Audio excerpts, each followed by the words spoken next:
कपड़ों की online shopping करनी हो तो सबसे पहले जहन में मिंत्रा का ही नाम आता है।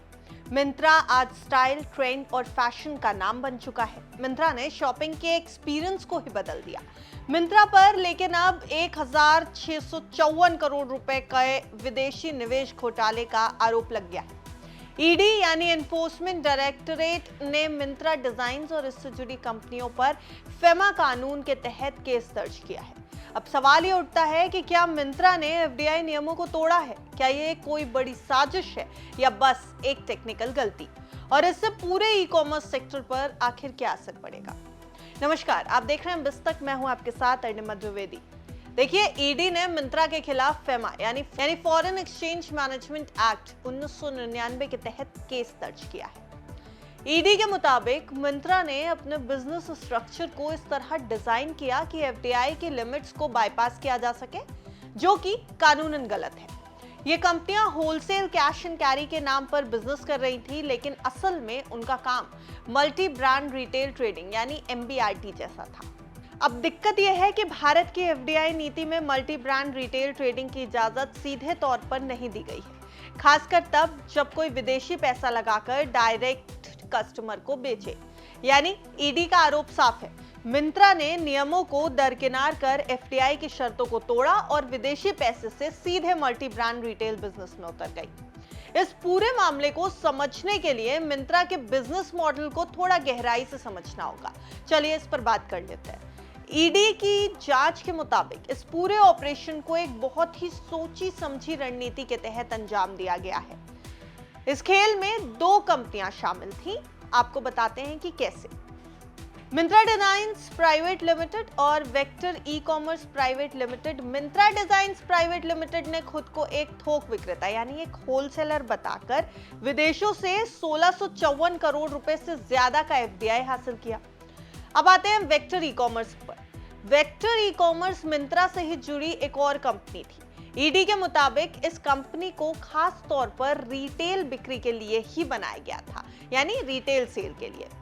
यानी कागजों पर मिंत्रा डिजाइन्स B2B कारोबार कर रही थी और असल में B2C यानी बिजनेस टू कस्टमर कारोबार हो रहा था। अब देखिए कि यह सिस्टम काम कैसे करता था। मिंत्रा डिजाइन्स प्राइवेट लिमिटेड अपना सारा का सारा माल अपनी ही group company Vector e commerce private limited को बेच देती थी।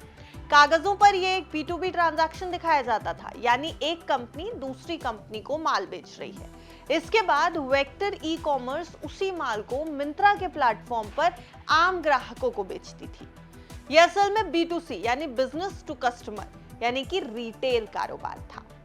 भारत की एफडीआई नीति में यह साफ तौर पर लिखा है कि कोई भी थोक व्यापार यानी कोई भी होलसेलर वाली कंपनी अपनी ग्रुप की किसी दूसरी कंपनी को अपने कुल माल का सिर्फ 25% ही बेच सकती है। यह नियम इसलिए बनाया गया ताकि कंपनियां थोक व्यापार की आड़ में रिटेल का धंधा ना करने लगे।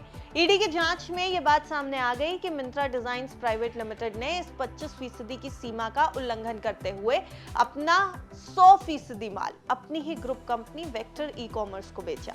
ये सीधे तौर पर कानून का उल्लंघन था और इसी उल्लंघन के आधार पर ईडी ने ये निष्कर्ष निकाला है, ये कंक्लूजन दिया है कि मिंत्रा और उसकी सहयोगी कंपनियों ने फेमा कानून और एफडीआई पॉलिसीज का उल्लंघन किया, जिसकी कुल रकम 1654 करोड़ रुपए बनती है। ये समझना भी यहाँ पर जरूरी है कि सरकार ने मल्टी ब्रांड रिटेल में विदेश निवेश पर इतनी पाबंदियां आखिर क्यों लगाई हैं।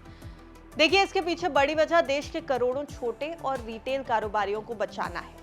अब अगर Amazon, वॉलमार्ट जैसी बड़ी विदेशी कंपनियों को भारत में सीधे रिटेल कारोबार करने की पूरी छूट दे दी जाए, तो वो अपने भारी डिस्काउंट और मेगा नेटवर्क यानी बहुत बड़ा जो उनका नेटवर्क है उसके दम पर छोटे दुकानदारों को बाजार से बाहर कर सकती है। इससे देश में बेरोजगारी बढ़ सकती है और अर्थव्यवस्था पर भी नेगेटिव असर पड़ने की उम्मीद है।